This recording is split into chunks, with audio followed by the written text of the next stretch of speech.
이때 엔진에서 알아낼 수 있는 고장은 극히 드물고 오히려 엔진에 무리를 줄 뿐더러 때로는 심각한 고장을 유발할 수 있으니 절대 하시면 안 됩니다.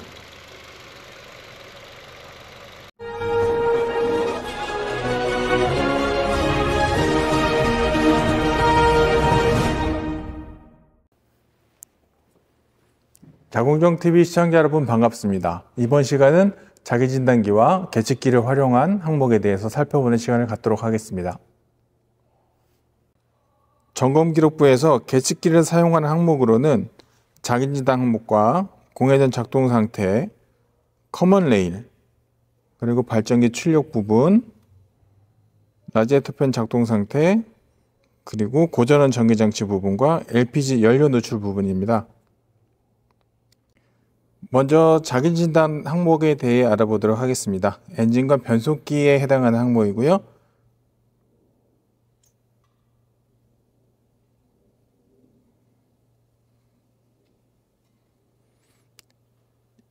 이렇게 엔진 및 변속기의 자기진단 결과에서 현재 고장 코드가 자동차 성능 상태 책임 보험의 보증 범위에 속한 항목이 나타나게 되면 특기사항란에 반드시 작성하여야 합니다.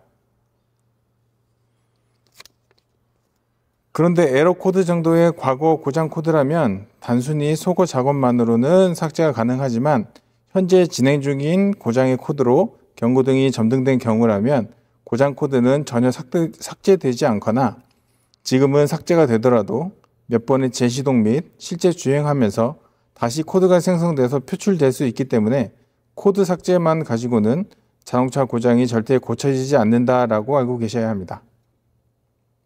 다음은 원동기 공회전 상태 살펴보겠습니다.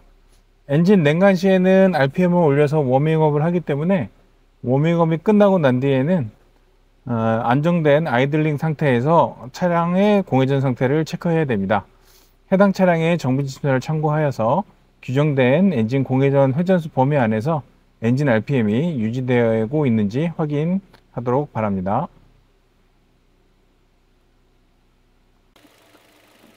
만약 엔진에 이상이 있다면 RPM이 오르락내리락하는 엔진의 부조가 발생될 수 있고요. 아니면 워밍업이 끝난 상태인데도 RPM이 일정 구간에 고정이 되어 있는 상황이 발생된다 한다면 이때는 운행을 삼가하시고 속히 정비를 받으시는 것이 좋습니다. 실제로 정차 중에 엔진 RPM을 레드존까지 과다하게 올려보면서 엔진이 좋다 나쁘다를 판단하시는 분들이 계시는데 이때 엔진에서 알아낼 수 있는 고장은 극히 드물고 오히려 엔진에 무리를 줄 뿐더러 때로는 심각한 고장을 유발할 수 있으니 절대 하시면 안 됩니다. 다음은 디젤 커먼 레일 부분입니다. 자동차 성능 상태 보증 범위 중에 고압 연료 분사 장치 항목에 해당합니다. 이 항목의 점검 부분은 EGR 밸브의 작동 상태와 연료 압력 조절 밸브의 작동 상태의 고장 코드를 진단기로 살펴보고요. 아울러 작동 압력의 변동도 확인합니다. 그리고 보증 범위에 따른 커먼 레일 라인과 딜리버리 파이프의 라인의 누출, 관련 밸브의 장착 상태를 확인하여 이상이 있는 부분도 확인합니다.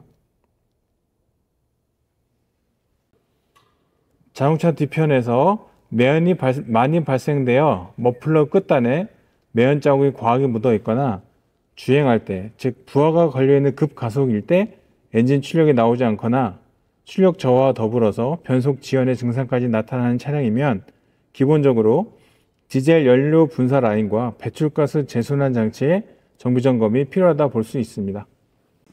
다음 발전기 출력 부분입니다. 이 출력 부분은 출력 전압과 출력 전류 모두를 검사해 봐야 하는데 여기서는 무부하 전압 측정 부분을 다뤄보겠습니다. 엔진 시동 전에는 배터리가 자동차의 모든 전력을 공급하지만 시동이 걸리고 난 뒤에는 모든 자동차의 전력을 책임지게 되는 발전기는 무부하 검사 시 차량 내 외부의 전기장치를 모두 끄고 출력 전압을 측정하고요. 차종마다 다를 수 있지만 직류 12V를 사용하는 차량의 경우 보편적인 규정값으로는 엔진 회전수 아이들링 부근에서 2000rpm 사이에서 13.5V 14.5V 사이에 속하는 전압을 나타내게 되면 발전기의 무브와 출력 전압은 정상 범위로 볼 수 있습니다. 라지에이터 팬 모터 점검 항목 보겠습니다. 엔진의 정상 작동 온도를 위해 저온에서는 작동하지 않고 일정 온도를 넘어서면 자동으로 구동되는 라지에이터 팬은 고장이 나게 되면 특히나 무더운 한여름과 고속주행 그리고 주행 후에 엔진 오버히트의 위험이 있기 때문에 언제나 정비와 관리가 잘 되어 있어야 합니다. 라지에이터 팬은 자기진단기에서 액추에이터 점검으로 구동 여부를 확인할 수 있습니다. 그리고 강제구동 시험 시엔 팬 구동부에 신체가 다치지 않게 안전에 반드시 유의 바랍니다. 다음으로는 고전원 전기장치의 충전구 절연 상태, 즉 누전 여부의 점검 방법에 대해 알아보겠습니다. 첫 번째로는 스캐너상의 절연 저항 항목에서 현재 ECU가 체크하는 충전구의 절연 저항 값을 측정이 가능하고요. 두 번째는 이 메가옴 테스터라는 것을 사용해서 측정하는 방법인데요. 이 메가옴 테스터는 이 차량의 고전원 사용 전압 이상의 전압, 약 1000V 정도를 배선에 흘려서 측정기와 차체 접지에 흐르는 전류를 측정하고 이 전류의 크기를 바탕으로 절연 저항 값을 계산하여 측정기에 표시하게 됩니다.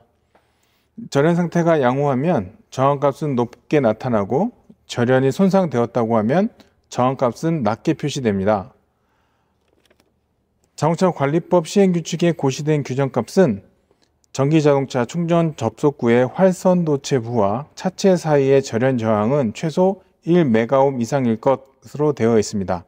만약에 이 결과값이 불량이라면 자동차 정기검사에서는 해당 항목의 부적합 판정을 받게 되고 이 부적합 판정은 판정받은 날로부터 10일 이내 반드시 정비하여 재검사를 받아야 하니 반드시 참고 부탁드리겠습니다. 다음은 연료 누출 상태 점검입니다.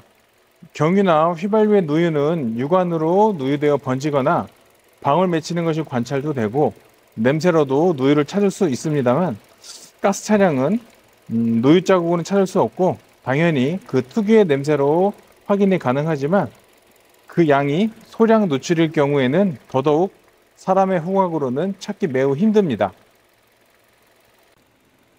이렇게 가스 누출 탐지기를 사용해서 엔진룸의 인젝터, 호스 부위, 연료 주입구, 연료 탱크에 각각 밸브들의 누출 여부를 체크하도록 합니다. 특히 파이프들의 연결 부위, 연결 재질의 파이프를 주의하여 검사합니다. 이렇게 자동차 세부 상태까지 모두 점검해 보았습니다. 자동차는 소모품입니다. 사용하는 사람이 관심을 갖고 잘 관리한다면 큰 고장 없이 안전한 운행을 보장하지만 말 그대로 기름만 넣고 다니고 관심 없이 막 굴리기만 한다면 자동차는 그 은혜를 반드시 큰 수리 비용으로 보답할 것입니다. 여기까지 시청해 주신 자공정TV 시청자 여러분께 감사드립니다.